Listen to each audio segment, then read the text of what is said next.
Bismillahirrahmanirrahim. Alhamdulillahi rabbil alamin. Wassalatu wassalamu ala rasuli rabbil alamin. Nabiyyina wa habibina wa qudwatina Muhammad ibn Abdullah wa ala alihi wa sahbihi wa man sar ala nahjihi wa ihtada bihadihi wa istanna bisunnati ila yaumiddin. Amma ba'du. Muslimin dan muslimat, para pelajar sekalian, Assalamualaikum warahmatullahi wabarakatuh.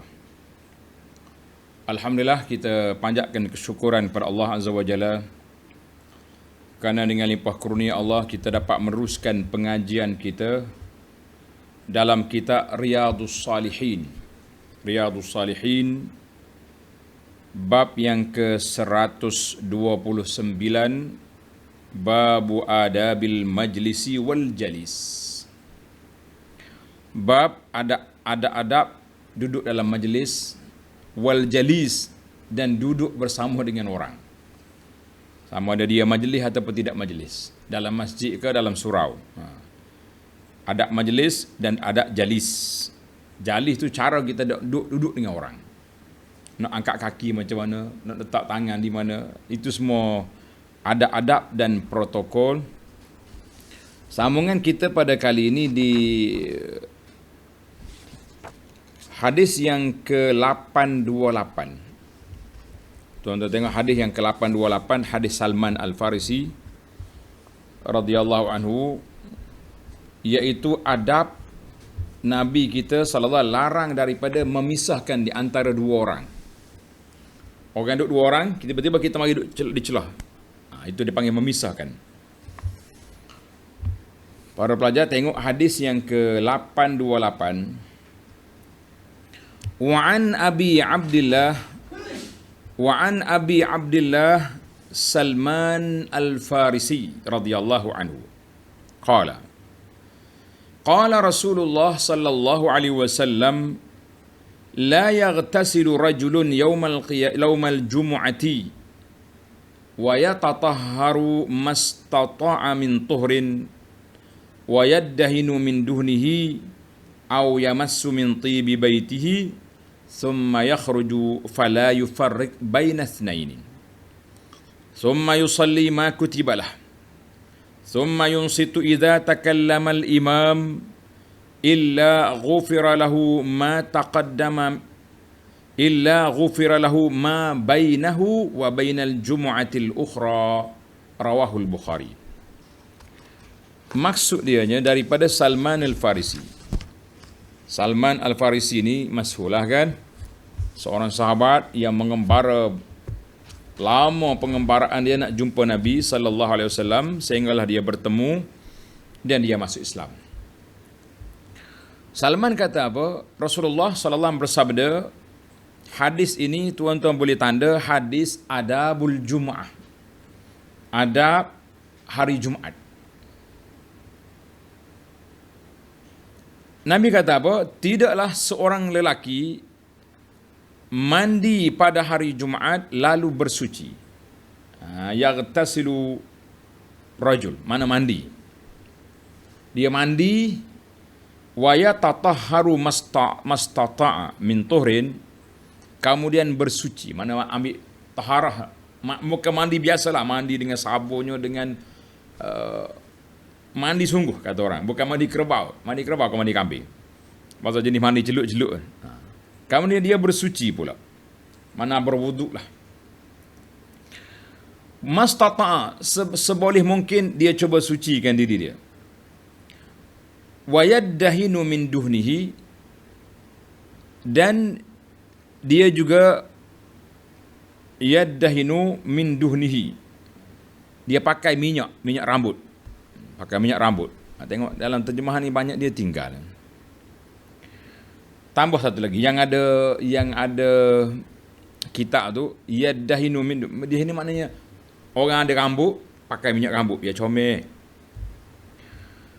Au yamassu min tibi baitihi, yang baru sampai, memakai wangian miliknya yang ada di rumahnya. Ini kata ulama, kita ni kena ada minyak wangi, minyak atar tu kena ada di rumah. Jangan duk pergi colek hak dekat masjid entah bau apa. Jadi kita beli yang baik-baik, yang comel-comel, yang bau sedap. Thumma yakhruj. Ni tuan-tuan tanda. Di sini bak kitanya duduk di sini. Kemudian dia berjalan menuju ke masjid. Fala yufarriq baina itsnaini, dan dia tidak memisahkan antara dua orang pada tempat duduknya. Kita tengok dua orang sini, kita bagi duduk celah. Lebih-lebih lagi larangan ini kalaulah orang itu family dia, keluarga dia, jangan tengok orang duduk anak-beranak dia kita mari mak duduk tengok. Lah. Sekurang-kurangnya kalau nak duduk pun tengok orang lain lah, contohnya tak. Ini Amerika, Afrika, yang ni Melayu contohnya, mungkin orang tak kenal pun bolehlah kita nak minta, tapi jangan pergi duduk gitu, kena ada minta keizinan. Mana Nabi kita larang memisahkan dua orang. Tajuk kitanya ni, poin pisah antara dua orang ini yang kita nak dalam bab ni lah.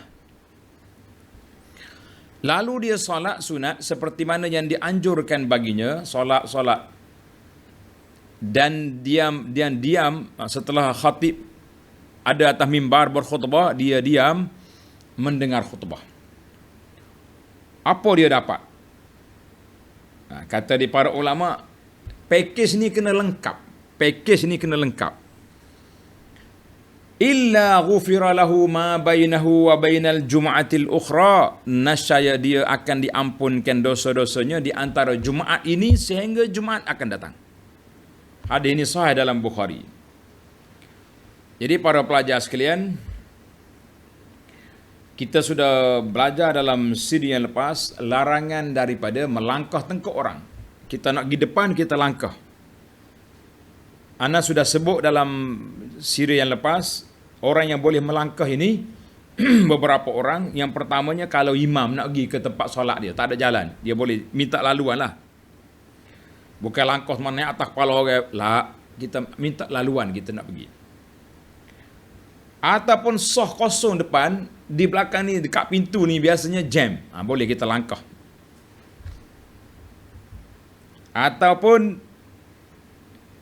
dia ada tempat depan tu, cuma dia uzur, batal wudu, dia keluar ambil wudu, jadi dia nak masuk ke tempat dia, terpaksa kena minta laluan. Itu yang dibenarkan. Kemudian tidak dibenarkan sama sekali untuk memisahkan orang, pergi duduk di tengah-tengah orang, itu tidak baik. Jadi hadis ni larang daripada kita memisahkan antara dua orang. Maka ulama hadis kata takfiruz dzunub, diampunkan dosa-dosa dia tadi di antara Jumaat ini dengan doa akan datang, masyrut biwujudi jami'i ma taqaddam. Kena ada semua pakej tadi tu. Berapa pakej kita ada? Tuan-tuan hitung balik. Yang pertama mandi. Yang kedua bersihkan diri. 3 pakai wangian. Yang keempat pakai minyak. Minyak tu biasa minyak di kepala, duhn. Kemudian mana lapak hadis tadi? Kemudian dia berjalan ke masjid, dan dia tidak pisah ke antara dua orang tempat duduk. Kemudian dia solat sunat sampai imam naik mimbar, dia pun diam dengan khutbah.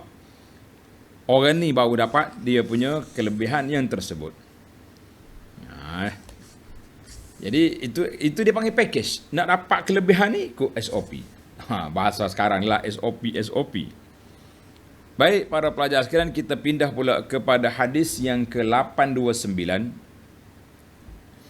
Wa an Amr bin Shu'aib an abihi an jaddihi radhiyallahu anhu anna Rasulullah sallallahu alaihi wasallam qala la yahillu lirajulin an yufarriqa baina itsnaini illa biiznihima.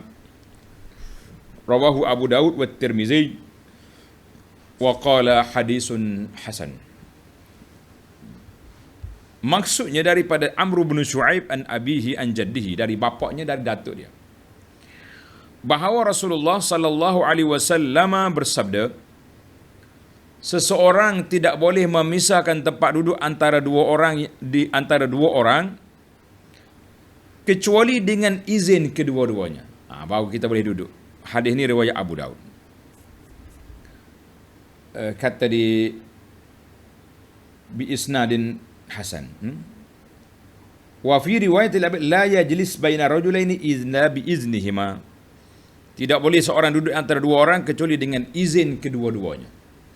Manakala kita nak mencelah, duduk di celah antara dua orang, mesti dapat keizinan. Mungkin dua orang ni keluarga ataupun kawan rapat, sambil-sambil tunggu khutbah tu dia boleh ada nak cakap, wa ila mengantuk contohnya, ataupun nak muzakarah ke apa benda.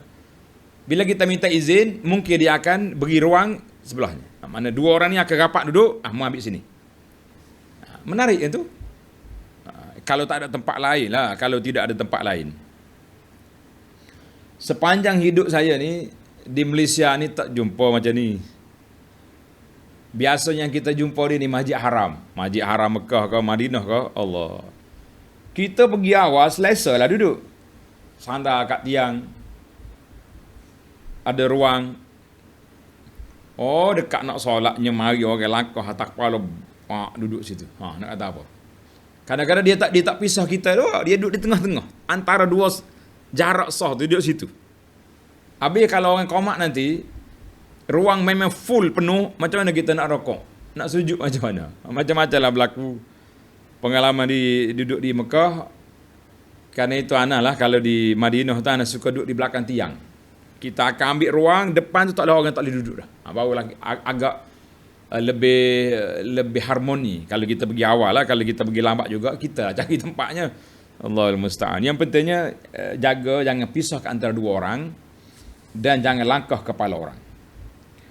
Hadis ini, fiqhul hadis mengatakan ta'lim al-muslimin. Rasulullah sallallahu alaihi wasallam mengajar kita umat Islam supaya menjaga masyair, perasaan orang. Kita pisah pergi duduk. Kalau mari duduk kat kita tu wangi, semerbak, ya, dengan buat minyak atar apa sedap, kita rasa tenang. Tapi kalau mari yang tak sempat mandi, Allahu Akbar, duduk sebelah kita, rapak pula tu. Bukan ada SOP macam zaman kita. Ini dipanggil sukar lah. Memang kita akan rasa sempit. Tadi kita tenang-tenang duduk baca Quran pun rasa lain macam. Bukan benci kepada saudara Islam, tapi masalahnya mereka, orang Kelantan kata terok masuk. Maknanya masuk di celah-celah.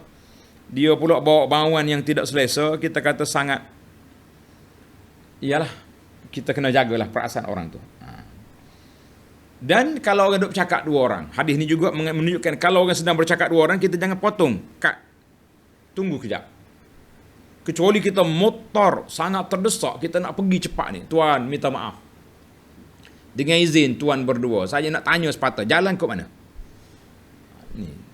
Tapi kalau kita tak ada kerja mana, saja sekadar nak tanya-tanya, ya, tanjari orang lain lah. Dia orang tengah duduk bercakap, tengah duduk serius, nampak kita pergi potong kad, tak bagus. Baik. Allahu Akbar. Hadis yang ke-6 daripada awal bab. Kita dah baca beberapa hadis dalam siri lepas. Nombor 830. Wa an Huzaifah bin al-Yaman radhiyallahu anhu anna Rasulullah sallallahu alaihi wasallam la'ana man jalasa wasat al-halaqah. Maksudnya rawahu Abu Daud. Qala an-Nawawi bi isnadin hasan. Daripada Huzaifah ibnul Yaman bahawa Rasulullah sallallahu alaihi wasallam melaknat orang yang duduk di tengah-tengah bulatan majlis. Orang duduk majlis molek, kita mari duduk tengah, kena laknat. Masalah sikit hadis ni. Warawat Tirmizi an Abi Mijlaz bahawa seorang laki-laki duduk di tengah-tengah bulatan majlis. Lalu Huzaifah berkata, Huzaifah laksanakan apa yang dia ingat. Faqala mal'un ala lisani Muhammad. Dilaknat orang ini di atas lidah Nabi sallallahu alaihi wasallam. Atau Allah melaknat siapa saja yang duduk di tengah-tengah bulatan. Hadis ini ada masalah. Masalah bainal mutaqaddim wal mutaakhir. Imam Nawawi dalam hadis ini mengatakan sanad dia hasan. Dan ada lagi ulama lain juga kata hasan.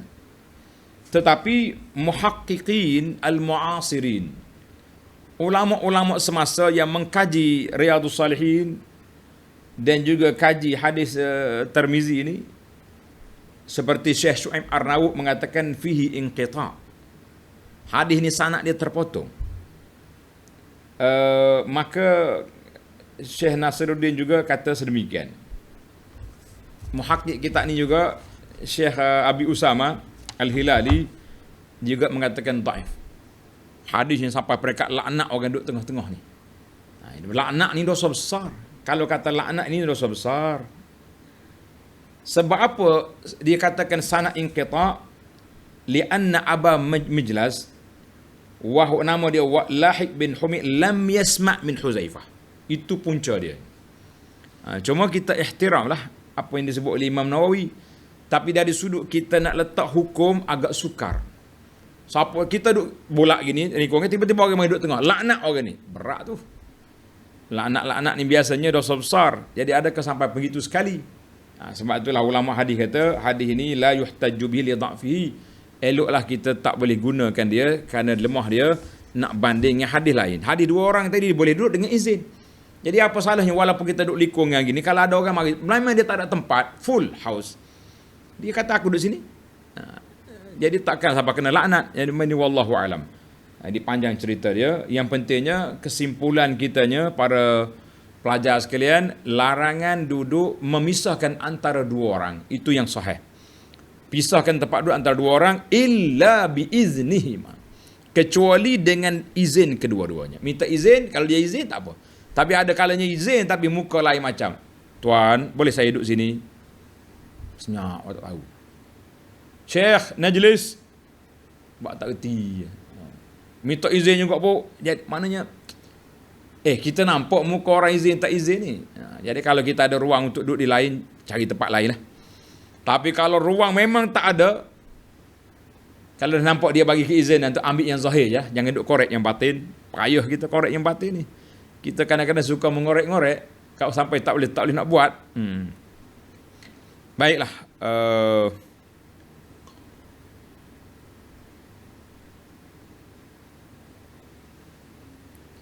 Hadis yang seterusnya 831. Wa an Abi Sa'id al-Khudri, Abu Sa'id al-Khudri radhiyallahu anhu qala, sami'tu Rasulullah sallallahu alaihi wasallam yaqul khairul majalisi awsa'uha. Rawahu Abu Dawud bi isnadin sahih ala syartil Bukhari. Maksud dianya, Abu Sa'id al-Khudri berkata, aku dengar Rasulullah sallallahu alaihi wasallam bersabda, sebaik-baik majlis ialah paling lapang tempat duduknya. Maknanya majlis itu kita kena bagi ruang yang cukup. Tafassahu fil majalis. Hadis ini alhamdulillah riwayat Abu Daud dengan sanad yang sahih. Hadis ini menunjukkan bahawa kita jangan nak sempitkan majlis orang. Bila kita mari, kita nak contoh nak pergi kuliah lah, nak pergi mengaji, penuh dah sini. Tak payahlah kita duduk rempuh masuk. Orang Kelantan kata tu saya duduk terok masuk. Mencelah lagi masuk. Dah orang mari lambat duduk belakang lah sikit. Sabarlah. Nak cepat, nak duduk depan, mari awal. Mari lambat, akhir sekali mencelah masuk di celah orang, menimbulkan ketidakselesaan. Dari kalangan para pelajar, maka kita mengatakan jangan duduk macam tu. Ada je orang macam ni. Perangai dia. Jadi kalau awak mari lambat, duduk belakang. Sabarlah hari ni. Jangan duduk. Sebab mengikut sunnahnya ifsah al-majalis. Lebih-lebih lagi dalam majlis ilmu. Kita nak menulis, nak macam-macam. Majlis pula lama. Satu kuliah mungkin 1 jam, 2 jam. Duduk rapat-rapat ni. Tak selesa lah kita. Mula nak sakit pinggang lah macam-macam. Baik. Hadis yang ke-832, tamatlah kita dari sudut al-majlis. Sekarang kita berpindah kepada bacaan-bacaan setelah selesai majlis. Apa yang kita nak baca. Apakah bacaan yang dari sunnah Nabi SAW bila tamat majlis? Ini kita panggil kafaratul majlis ke? Dan seumpamanya yang sebut dalam hadis Nabi SAW. Tengok hadis 832. 832. Wa an Abi Hurairah radhiyallahu anhu qala qala Rasulullah sallallahu alaihi wasallam man jalasa fi majlisin fakathura fi laghatuhu faqala qabla an yaquma min majlisihi dhalik. Saya nak terjemah dulu. Lepas ni baru kita ajar bacaan.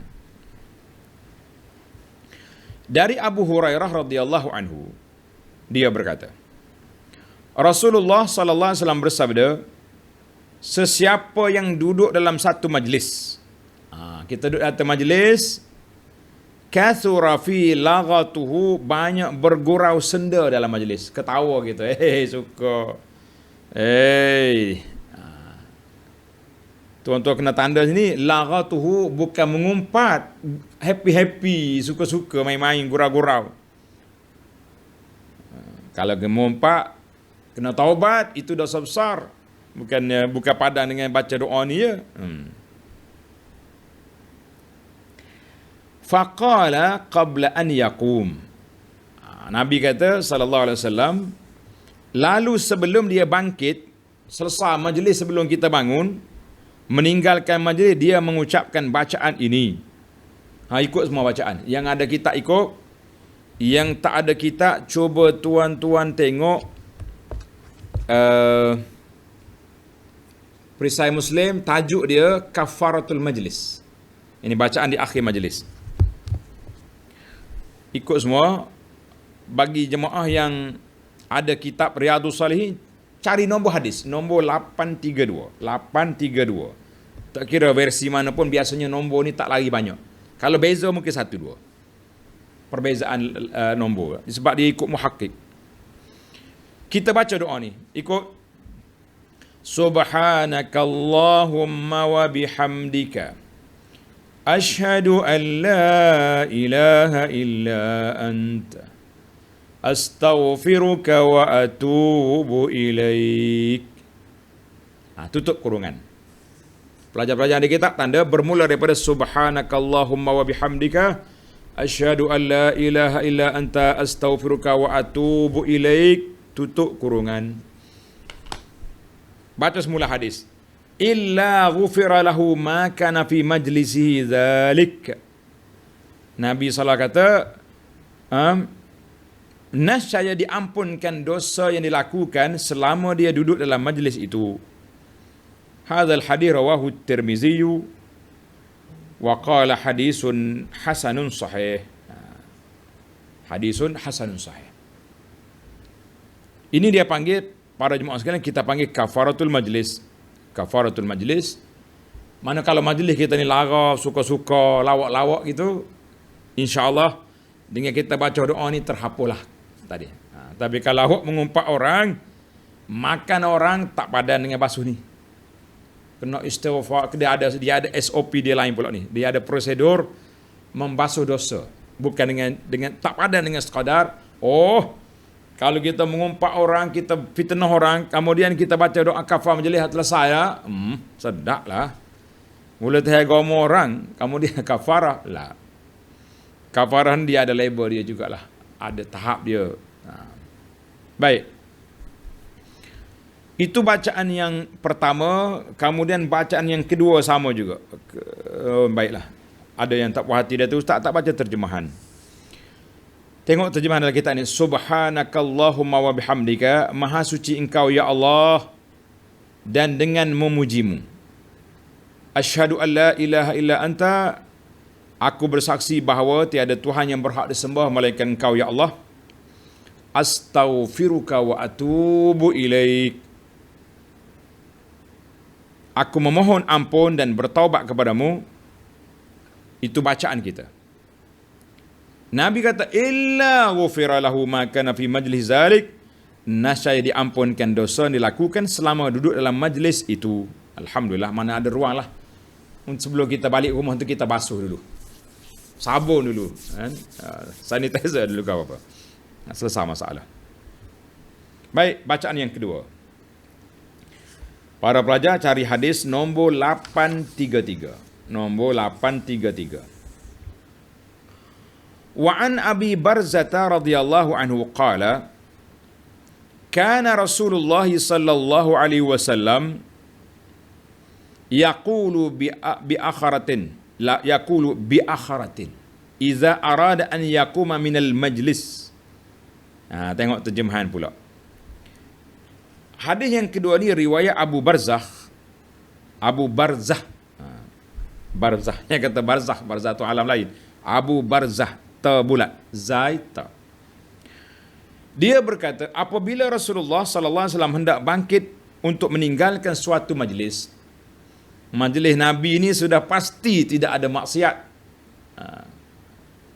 maka di akhir majlis, tuan-tuan kena ingatlah, kafaratul majlis ni kita baca di akhir, penamat majlis, bukan baca awal. Nabi SAW akan mengucapkan bacaan ini sama dengan tadi juga. Subhanakallahumma wa bihamdika asyhadu an la ilaha illa anta astaghfiruka wa atubu ilaik. Sama ya bacaan. Ini dia panggil kafaratul majlis ni. Terjemahan pun sama juga. Tuan-tuan tengok dalam kitab lah. Dalam perisai Muslim ada tulis kafaratul majlis, sudah ada di sana. Faqala rajulun ya Rasulullah innaka la taqulu qawlan ma kunta taquluhu fi ma madha.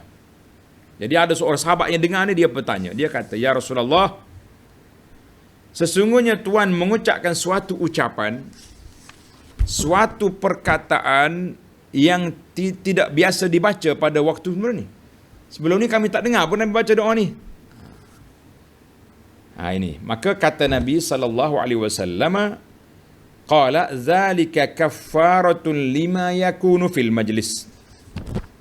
Nabi kata ucapan itu sebagai kafarah, penebus, penghapus atas dosa yang dibuat selama dalam majlis itu, majlis yang kita duduk tadi. Hazal hadis rawahu Abu Dawud wa rawahu al-Hakim Abu Abdullah fil Mustadrak min riwayati Aisyah wa qala sahihul isnad. Sahihul isnad. Jadi alhamdulillah muhakkik kata hadis sahihun bi syawahidihi. Jadi hadis ini sahih bi syawahidihi, maknanya diterima. Alhamdulillah. Tengok dalam ulasan kitab, dipanggil ta'liq ataupun ulasan, kata Syekh rahimahullah, dalam hadis Abu Barzah yang dihubungkan penyusun dengan hadis sebelumnya, hadis 822 tadi, 832, terdapat dalil bahawa Rasulullah sallallahu alaihi wasallam biasanya membaca doa ini, doa kafaratul majlis ini. Hadis ini pun menjelaskan bahawa doa ini merupakan kafarah majlis, penghapus dosa kesilapan dalam majlis itu. Setiap kali seorang duduk dalam satu majlis dan di dalamnya terdapat pergaduhan, berbuah kosong atau perbuatan yang membuang masa, hendaklah dia berbuat baik dengan membaca doa saat hendak meninggalkan majlis tersebut, iaitu doa yang kita baca tadi. Jadi kena bacalah. Sekurang-kurangnya kita bersihkan setakat mana yang boleh. Yang tak boleh tu terpaksa kena taubat, maka kita taubat. Alhamdulillah. Hadis ini menunjukkan kepada apa? Pelajar-pelajar tulis kelebihan bacaan doa kafaratul majlis. Satu lagi, bayanu at-tadarruj fit ta'lim. Tengok sahabat yang dengar ni kata apa? Dia kata faqala rajulun. Sahabat kata, Rasulullah, kami tak pernah dengar bacaan ini. Ulama kata Nabi kita sallallahu alaihi wasallam dia tak ajar semua sekaligus, dia ajar peringkat-peringkat. Sekarang ni sahabat-sahabat yang dengar riwayat hadis ini akan meriwayatkan kepada kita doa kafaratul majlis.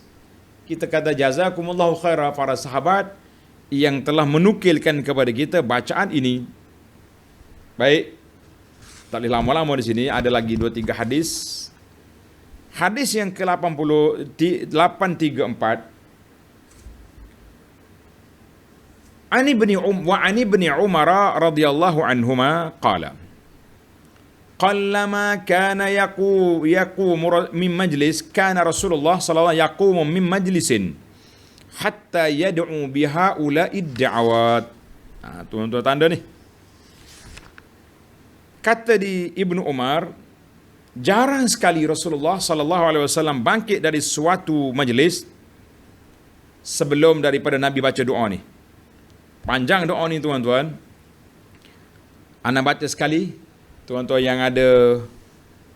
yang ada kitab tu tanda, yang tak ada kitab kita rakam baik-baik.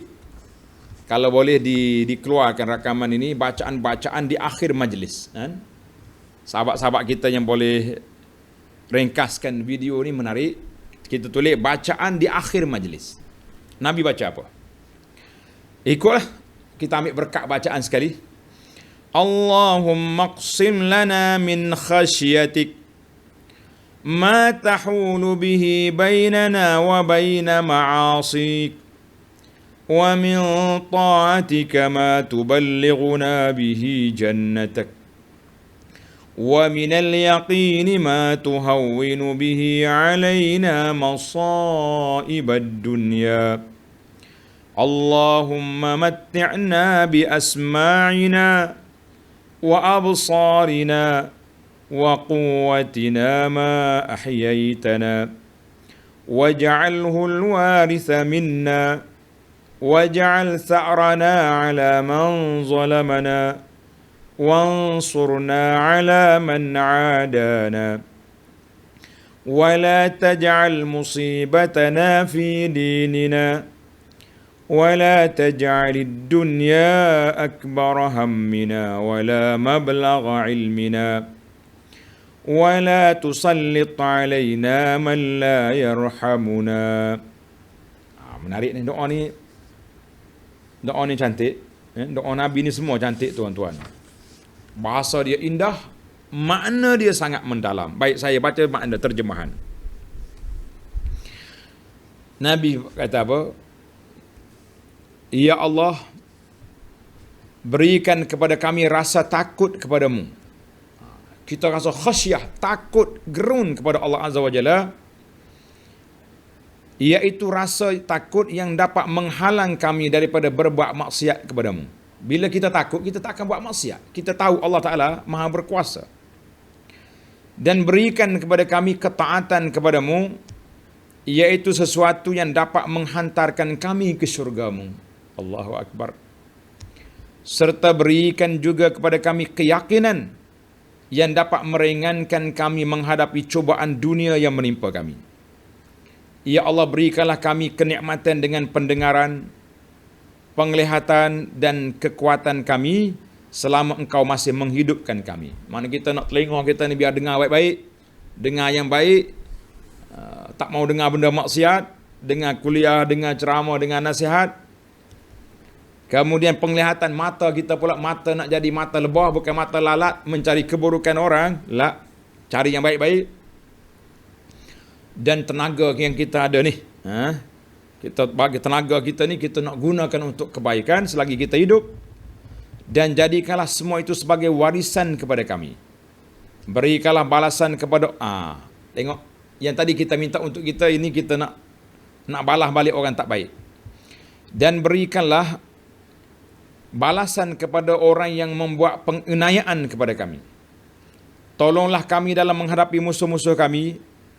Janganlah Engkau timpakan cubaan dalam agama kami. Kita minta Allah jangan uji kita dalam agama. Uji kesakitan, kita pergi hospital. Uji dengan fitnah orang buat, kita mungkin ke penjara. Tapi uji dalam agama, kita ke neraka. Na'udzubillah. Sebab itulah hadis ni sangat penting. Kita minta Allah Ta'ala, wala taj'al musibatana fi dinina. Ya Allah, jangan jadi musibah kami dalam agama. Kita beragama baik-baik, tiba-tiba terpelanting, pergi jadi orang tak baik, na'udzubillah. Dan jangan pula Engkau jadikan dunia itu sebagai tujuan utama kami, Kita jadikan dunia untuk dunia, kita tak jadikan dunia sebagai jambatan ke akhirat. Dunia tak bersalah. Yang salahnya kita nak jadikan dunia ini, jangan jadikan dia tu sebagai agenda besar hidup kita. Dunia, kita nak jadikan dunia sebagai batu loncatan ke akhirat. Menarik. Dan jangan pula atau sebagai puncak pengetahuan kami, dunia yang kita kenal, akhirat tak tahu. Serta janganlah engkau memberikan kekuasaan kepada orang yang tidak mengasihi kami. Jadi kita minta pemimpin-pemimpin kita ni, jangan kau lantik ke atas kita pemimpin yang rakus, pemimpin yang duk berebut nak jawatan saja, pemimpin bukan yang ambil cara ke rakyat, ataupun siapa sajalah pemimpin-pemimpin ni kita tak tahu. Orang ni belum dapat jawatan, nampak baca baik, tapi dah dapat jawatan tu dia cerita lain. Maka kita minta Allah Ta'ala beri kepada kita pemimpin yang baik. Alhamdulillah, para pelajar sekalian, doa ni cuba cari dalam kitab kita lah, dalam perisai ni kalau ada. Alhamdulillah. InsyaAllah kita cuba para pelajar sekalian tengok dalam perisai kita tu. Mudah. Perisai ni di antara doa yang paling mudah nak cari. Sebab apa? Sebab kita sudah ada yang dalam handphone ni. Masyarakat kita ni bagus sungguh dia. Tak ada. Dalam ni dia bagi satu je riwayat. Subhanakallah alhamdulillah asyhadu an la ilaha anta astaghfiruka wa atubu ilaik. Baliklah. Jangan marah ke perisai. Perisai ni dia ringkas je. Tuan-tuan nak ambil dalam kitab Riyadhus Shalihin ni. Alhamdulillah. Hadis ni rawahu Abu Daud wal Hakim bi sahih al-isnad, dan alhamdulillah hadis ni sahih. Baik, kita pergi tamatlah dari sudut bacaan di akhir majlis. Ada tiga riwayat. Tiga riwayat. Kita berpindah pula kepada peringatan Nabi SAW bahawa setiap kita kali duduk dalam majlis, biarlah kita ada zikir, biarlah kita ada selawat ke atas Nabi SAW, supaya kita tidak kerugian di akhirat nanti. Kalau tidak kita rugi. Masa kita habis berjam-jam, satu-satu majlis buah je, tak ada kebajikan, kita kata sangat rugi. Tengok hadis yang ke 835. Wa an Abi Hurairah radhiyallahu anhu qala Rasulullah sallallahu alaihi wasallam, ma min qaumin yaqumuna min majlisin la yadhkuruna Allah ta'ala fihi illa qamu an misli jifati himar wa kana lahum hasratan. Rawahu Abu Daud bi isnadin sahih. Abu Hurairah berkata, Rasulullah sallallahu alaihi wasallam bersabda, tidaklah suatu kaum bangkit dari tempat duduknya. Mana kita duduk dalam majlis, sedang mereka tidak berzikir, tidak ingat Allah dalam majlis tersebut. Duk buah hoha-hoha, mengumpat orang, mengutuk orang ke apa benda. Apa jadi? Sedang mereka tidak berzikir kepada Allah dalam majlis tersebut, melainkan mereka seperti bangun dari tempat yang seperti bangkai hemar. Seolah-olah kamu liko, ada dongki mapuh sini, mapuh Kelantan, dongki yang mati di sini, bangkai busuk, kita duduk melingkup majlis. Itu Nabi buat ibarat jijiknya duduk dalam majlis yang tidak ingat pada Allah Azza wa Jalla. Allahu Akbar. Dan kelak akan menjadi penyesalan bagi mereka di akhirat. Di akhirat esok kita akan menyesal besar-besar, sebesar-besarnya. Kenapa? Masa kita terbuang, masa kita habis, tidak digunakan untuk mengingati Allah Azza wa Jalla. Hadis ini riwayat Abu Daud bi isnadin sahih. Kita pindah pula kepada hadis 836. Wa anhu anin Nabi sallallahu alaihi wasallam qala